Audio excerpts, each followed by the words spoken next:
इस वीडियो में हम देखेंगे एक्सरसाइज 7.1 का क्वेश्चन नंबर 7 और 8 आज हम देखेंगे।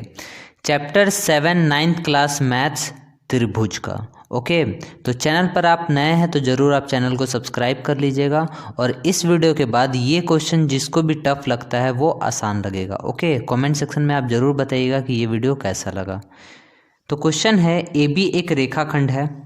देखो ए और बी जो है एक रेखाखंड है। रेखाखंड का मतलब होता है यहाँ से लेकर यहाँ तक बंद, आगे नहीं बढ़ सकता है। ठीक है, रेखा का मतलब आगे बढ़ जाएगा लेकिन रेखाखंड आगे नहीं बढ़ेगा।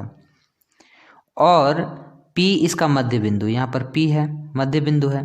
तो देखो जैसे कोई भी रेखा है उसका मध्य बिंदु अगर दे दिया तो ये वाला पोर्शन और ये वाला पोर्शन बराबर हो जाएगा। कोई रेखा है मध्य बिंदु दे दिया तो ये वाला और ये वाला बराबर हो जाएगा। आ रहा समझ में?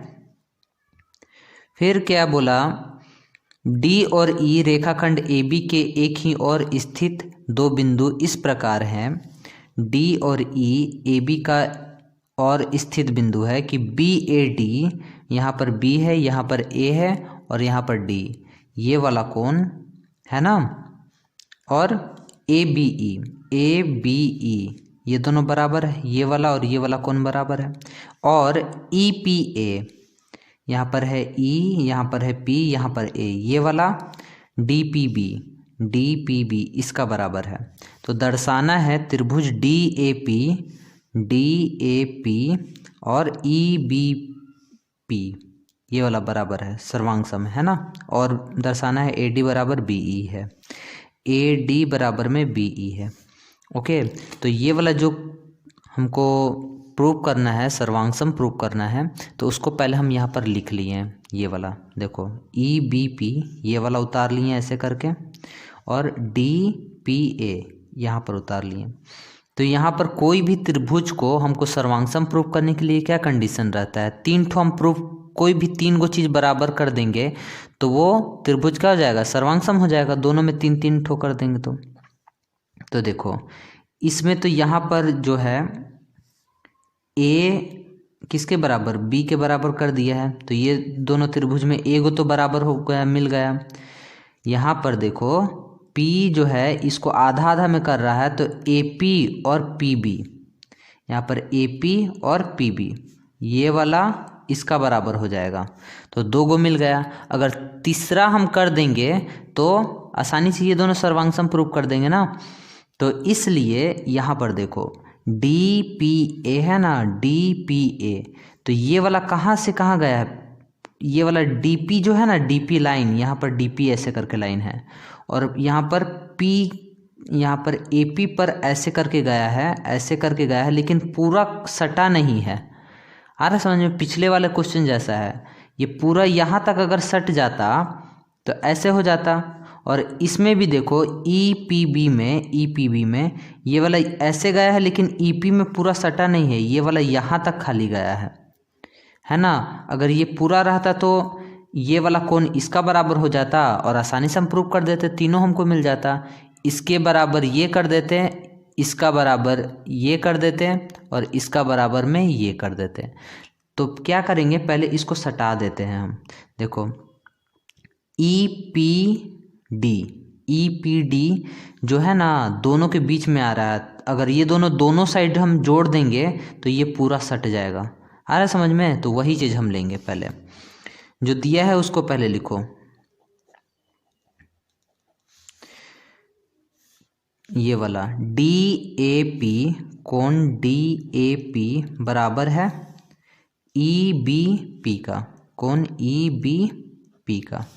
ठीक है, बी ए डी, यहाँ पर है बी ए डी लिखो, यहाँ पर बी ए डी है ना, डी ए बी या बी ए डी लिखो, और यहाँ पर है बी ए डी हो गया, ई बी ए या ए बी ई लिखो, और यहाँ पर ये भी बराबर है, कोण ई पी ए, कोण डी पी बी,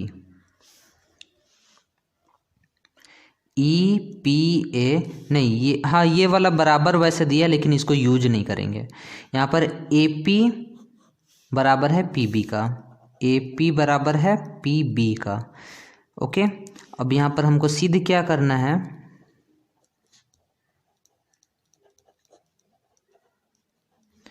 त्रिभुज डी ए पी सर्वांगसम है त्रिभुज ई बी पी का, पहला। दूसरा क्या करना है, ए डी बराबर है बी ई का।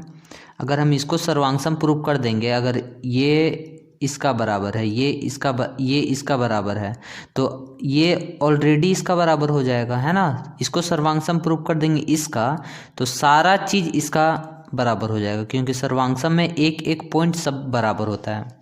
आ रहा समझ में? तो यहाँ पर हम लिखेंगे प्रूफ में,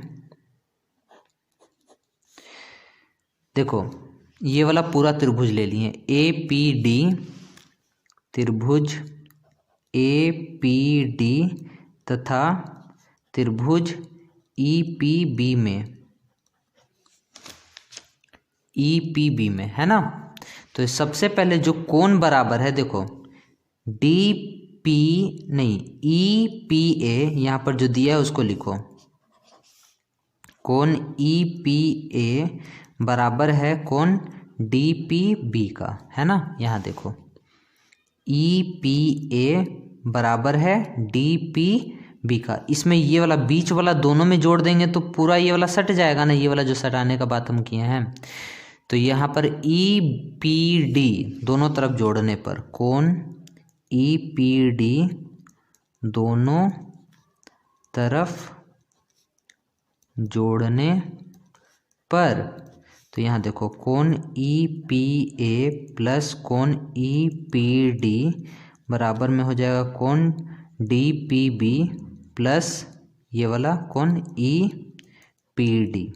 अब यहाँ देखो ई P A E P D, E P A E P D, ये वाला और ये वाला पूरा मिलाकर ये बना रहा है डी पी ए बना रहा है ना, डी पी ए। देखो इसको हम लिख सकते हैं कोण डी पी ए, और उसी तरह यहाँ पर ये क्या है, D P B E P D, D P B D P E, D P B D P E, ये पूरा वाला ऐसे करके बना रहा है, ई पी बी बना रहा है ना, कोण ई पी बी बना रहा है। इसको 2 कर दो। ये वाला जो है ना, अब लिखो, लेंगे त्रिभुज ए पी डी तथा त्रिभुज ई पी बी में, देखो ए पी डी ये वाला और ई पी बी ये वाला में, तो इसमें अब कोई 3 चीज़ बताओ क्या क्या बराबर है। यहाँ पर सबसे पहले डी ए बी और ई बी ए ये वाला बराबर है ना, ये वाला जो कोण हम बनाए हैं, देखो यहाँ पे ये वाला कोण डी ए, यहाँ पर ऐसे करके बी गया है ना, देखो डी ए बी ये वाला बराबर किसका है, कोण डी ए बी किसका बराबर है, ई बी ए का, कोण ई बी ए का बराबर है। ओके, फिर यहाँ पर ये वाला भी प्रूव किए, कोण डी पी ए किसका बराबर है, कोण ई पी बी का, और यहाँ पर ए पी बराबर पी बी है, ए पी बराबर पी बी है, ये भी दिया है, ये समीकरण 2 से, और ये वाला भी दिया है। ठीक है, तो ये क्या हो जाएगा, एंगल साइड सर्वांग समता से त्रिभुज ए पी डी सर्वांग सम हो गया त्रिभुज ई पी बी। ठीक है, देखो ये वाला एक बार और हम डिस्कस कर लेते हैं। ये वाला क्या है, D A B E B A, ये तो बराबर दे ही दिया है।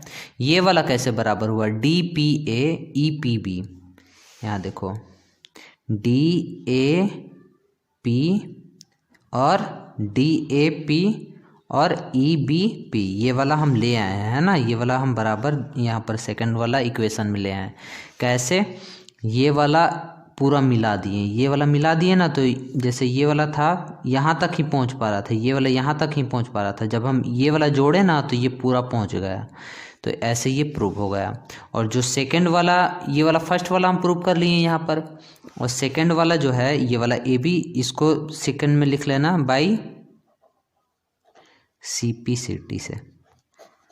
ओके, तो उम्मीद है कि ये वाला आपको समझ में आया हो। क्वेश्चन नंबर 8 है, एक समकोण त्रिभुज ABC जिसमें कोण C समकोण है। देखो ABC, इसमें कोण C समकोण है, मतलब डब्बा बना दो, इसका मतलब है ये 90 डिग्री का है। M कर्ण AB का मध्य बिंदु है। AB कर्ण है ना इसका, तो M इसका मध्य बिंदु है। मध्य बिंदु अभी तुरंत बताएं कि अगर AB का मध्य बिंदु है तो ये वाला इसका बराबर हो जाएगा। कोई भी लाइन का मध्य बिंदु तो ये वाला पोर्शन इसका बराबर होता है ना। फिर क्या है, C को M से मिलाकर D तक इस प्रकार बढ़ाया गया है कि C को M से मिलाकर D तक ऐसे बढ़ाया गया है कि DM CM भी बराबर है। DM और CM, यहाँ देखो इसमें 2 गो टिक कर दे रहे हैं, क्योंकि पता चलेगा ये इसका बराबर है, ये इसका बराबर है ना। एक करते तो सब होच पोच हो जाता। बिंदु B से मिला दिया जाता है, इसको D को B से मिला दिया जाता है ना। और दर्शाना है AMC BMD। देखो AMC BMD ये वाला सर्वांगसम है। तो जो दिया है उसको पहले लिख लो। दिया है, देखो कोण C बराबर 90 डिग्री है, यहाँ पर AM बराबर में BM है, और यहाँ पर CM बराबर में DM है। ओके, तो पहले हम फर्स्ट क्या प्रूव करना है, त्रिभुज AMC सर्वांगसम है त्रिभुज BMD का, है ना।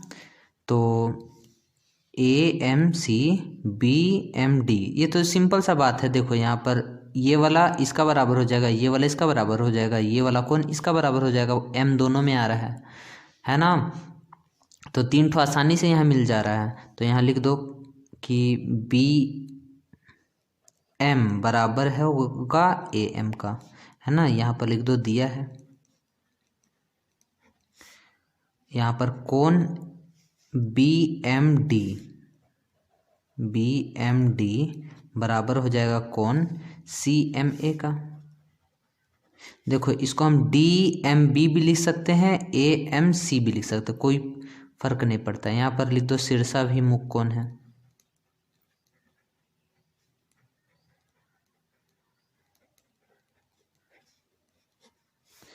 ठीक है, ऐसे करके x बना रहा है ना, तो ये वाला इसका बराबर हो जाता है, और ये वाला MD बराबर है MC का, MD बराबर है MC का। अब देखो 3 चीज कर दिए ना, ये वाला साइड है, ये वाला एंगल है, ये वाला साइड एंगल साइड सर्वांग समता से त्रिभुज AMC सर्वांगसम हो गया त्रिभुज BMD का। आ रहा है समझ में? तो ये वाला फर्स्ट प्रूव हो गया। अब देखो ये वाला इसका सर्वांगसम है, इसका मतलब ये वाला और ये वाला समांतर है ना, समांतर है, बराबर है।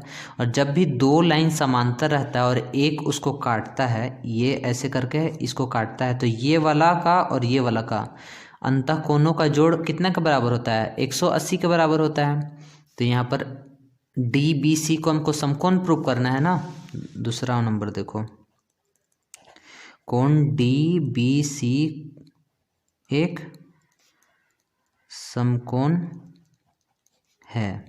तो पहले हम यहाँ पर लिखेंगे कि ये वाला जो कोण है AMC और BMD, ये दोनों क्या है, सर्वांगसम प्रूव कर दिए, इसलिए ये वाला और ये समांतर है, इसलिए कोण B प्लस कोण C 180 के बराबर होगा।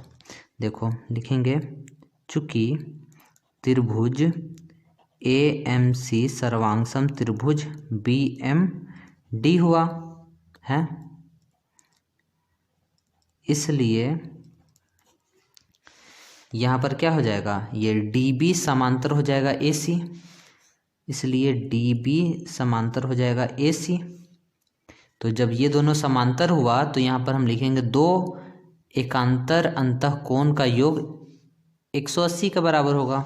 तो यहाँ पर लिखो कोण डी बी सी, ये वाला बी और ये वाला A C B, D B C plus कोण ए सी बी बराबर में 180 डिग्री। यहाँ पर लिख दो एकांतर अंतःकोण का योग 180 डिग्री होता है। ठीक है, तो यहाँ पर देखो ए सी बी मतलब कोण सी जो है 90 डिग्री दिया हुआ है ना, तो यहाँ पर लिख दो डी बी सी, यहाँ पर बीच में बी है और यहाँ पर सी है, तो सी वाला कितना है 90 डिग्री दिया हुआ है। ए सी बी, यहाँ पर ए सी बी ये वाला 90 डिग्री दिया हुआ है, तो यहाँ पर 180 डिग्री हो गया। तो डी बी सी यहाँ पे रहेगा, ये उधर जाके घट जाएगा, 180 डिग्री माइनस 90 डिग्री आ गया 90 डिग्री। तो डी बी सी मिल गया हमको 90 डिग्री। सेकेंड वाला भी प्रूव्ड हो गया। ठीक है, अब देखो तीसरा नंबर अब हम देखते हैं। देखो तीसरा जो है D B C, D B और सी ये वाला ए सी बी इसका बराबर है। देखो समकोण अब त्रिभुज, ये तो और आसान हो गया है ना, ये कोण इसका बराबर दिखा देंगे। देखो ये वाला ऐसे करके है और ये दोनों जब बराबर है तो डी सी किसके बराबर हो जाएगा ए बी का। तो यहाँ पर लिखो त्रिभुज डी बी सी तथा त्रिभुज ए सी बी में, तो यहाँ पर देखो डी हो गया, सी हो गया, बी ये वाला, ए हो गया, सी हो गया, बी ये वाला। तो हम लिखेंगे यहाँ पर डी सी बराबर में ए बी हो गया, डी सी इसका ये बराबर है तो ये पूरा बराबर ही है ना इसका, और इसका ये बराबर हो गया फर्स्ट। अब यहाँ पर बी सी बराबर बी सी लिख दो, सबसे पहले कोण वाला दे दो, कोण बी बराबर कोण सी हो गया 90 डिग्री के, और यहाँ पर लिख दो बी सी बराबर बी सी। उभयनिष्ठ आ रहा है ना, उभयनिष्ठ, उभयनिष्ठ का मतलब होता है कॉमन। देखो पढ़ो D B C A B C है ना, A B C, D B C A B C, B C बार बार आ रहा है तो इसलिए कॉमन आ रहा है दोनों में, तो इसलिए उभयनिष्ठ हो गया। तो साइड एंगल साइड सर्वांग समता से त्रिभुज डी बी सी सर्वांग सम हो गया त्रिभुज ए सी बी का। प्रूव्ड हो गया, ये भी आ रहा है समझ में। अब यहाँ देखो सी एम 1/2 ए बी का, देखो यहाँ पर सी एम जो है ए बी का आधा है। तो यहाँ पर देखो, यहाँ पर हम ऐसे लिख सकते हैं डी सी बराबर ए बी है। चौथा नंबर क्या प्रूव करना है, सी एम बराबर 1/2 ए बी।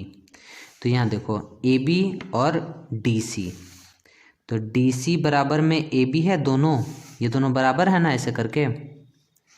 तो यहाँ पर ए बी के जगह 1/2 है, तो दोनों 1/2 गुना करने पर 1/2 दोनों तरफ गुना करने पर, तो यहाँ देखो 1/2 डी सी बराबर 1/2 ए बी हुआ।